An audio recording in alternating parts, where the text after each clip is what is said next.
recent weeks we've seen, especially with Verone getting more time on the field, we've seen Javon kind of take on a different role. And I was curious about where have you seen the most growth, because we're seeing him spend a lot more time close to the line of scrimmage. Yeah, I mean, it's definitely that, obviously with guys getting hurt and different guys being up and having to play, you kind of move those guys around a little bit. And it's definitely expanded his game as playing down as a strong safety a little bit, down in the box, covering the tight ends, fitting the run and putting them in some of those roles. So, I think when you do that as a safety or as a player, when you play multiple positions and you get a lot of experience at playing those positions, it kind of helps you see the defense as a whole, and it helps you understand, where all the different moving parts are, how the linebackers are playing, what the D-line is really, doing on a down-and-down basis. And, that just helps him as a player understand what the whole picture looks like.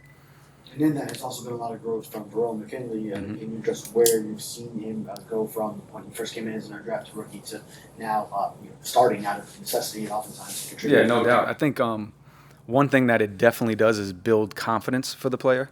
Obviously there's always the unknown. As a player you want to play, but when you're not playing, you're just doing it in practice, and you're getting a few reps here and there in a game, and then now him having to go out and play an entire game and accumulate that many reps, it helps build his confidence and make him realize, that he can play at this level. He can play an extensive amount of time and be productive. And there's still things that have to improve. There's areas of his game that need to get better. There's growth that he needs to make as a young player, and those things will come with time. But I think he's done a really good job of being a mature player, understanding the situation that he's in, and trying to go out and execute at a high level and communicate and do things that we need to do to try to win football games. When Justin Bethel was brought onto the team right before week 1, I mean, did he come in as cornerback or safety? Because we've seen him play cornerback, and then after some of the injuries, he was playing some safety. Yeah, I'd say he came in as a DB. I mean, he's a versatile player. He's an experienced player in this league. He's been around for a while.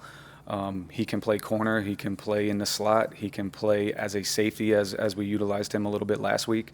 And he's a smart football player. So, each week as the season's gone on, we try to encourage those guys, especially guys like him that have the ability to play multiple positions, to make sure they understand the game plan from all the different positions across the group. In case something like that happens in a game where you got to get a guy in, that's what creates so much value for someone like him, to where he can step in and play a lot of different spots. There have been times this year where you and Josh have thought, boy, I wish we could blitz Javon more, but we just can't afford to because we need him in the defensive backfield. Yeah, I mean, I don't necessarily know like you're wishing you can blitz a certain guy. I mean, obviously Javon has a certain skill set. He is a good blitzer. We try to cater a game plan towards what we think is going to be, the best thing to execute to try to win the game. So if that's a situation where we have to blitz Javon, then we'll gear it up that way. I don't think it's something that we just shy away from. I think we, are calculated in picking and choosing our spots on where we want to send certain people. And all of that stuff is something that's a process throughout the week. So it's not out of the realm to say that we just can't blitz him because we need him here or there. I think it's just something that we tie together throughout an entire game plan. Steve, what have you liked the most about his season so far, Javon? About Javon's season? Yeah. Honestly, I just like the maturity that he's shown, his growth as a player, as a leader, as somebody that holds guys accountable, somebody that communicates, somebody that's continuing to grow and understand what offenses are trying to do conceptually to attack certain coverages, attack certain looks, how they try to attack certain fronts and different things that we do schematically. I think that has been really impressive, behind the scenes at some of the stuff that he's grown of as a player. Also, I think, some of the man coverage stuff that he didn't get an opportunity to do a lot last year, being more exclusively in the middle part of the field. I think you've seen some of that. He's an athletic, big safety that can cover guys, and we've utilized him a little bit that way. So, just the overall,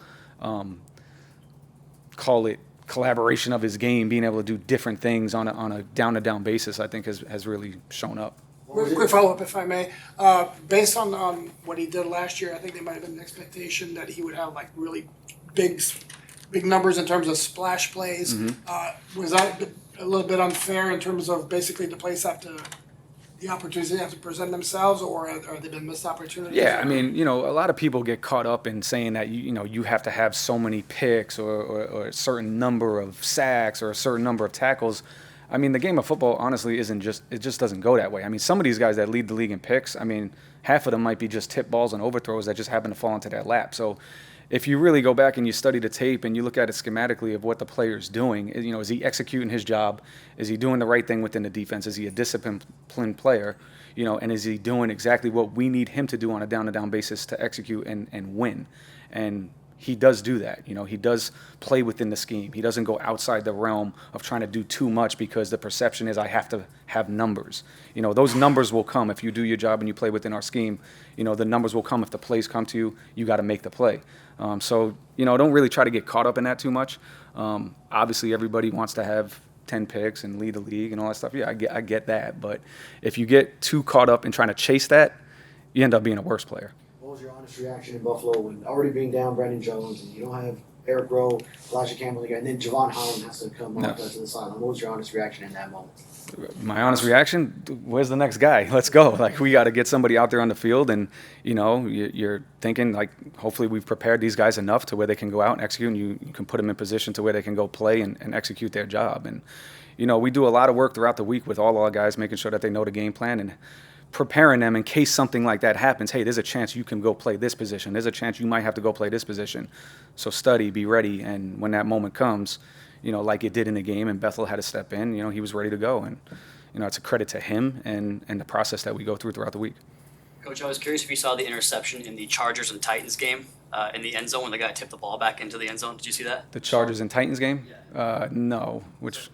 On Sunday, a player caught a ball out of bounds and threw it back inbounds for the interception. I just was curious if you saw it. No, I did not see that. But back when I was playing with the Patriots, we had a play like that to where we had a corner. He kind of jumped out of bounds and just batted it back in, and I think McCourty picked it off. Or McCourty was the one that did that. So I've seen something like that happen before. But those are incredible plays. Those. Is there a way to coach that, or is it just? No, I think that's probably just a natural reaction by a player. I don't think an individual we work on that.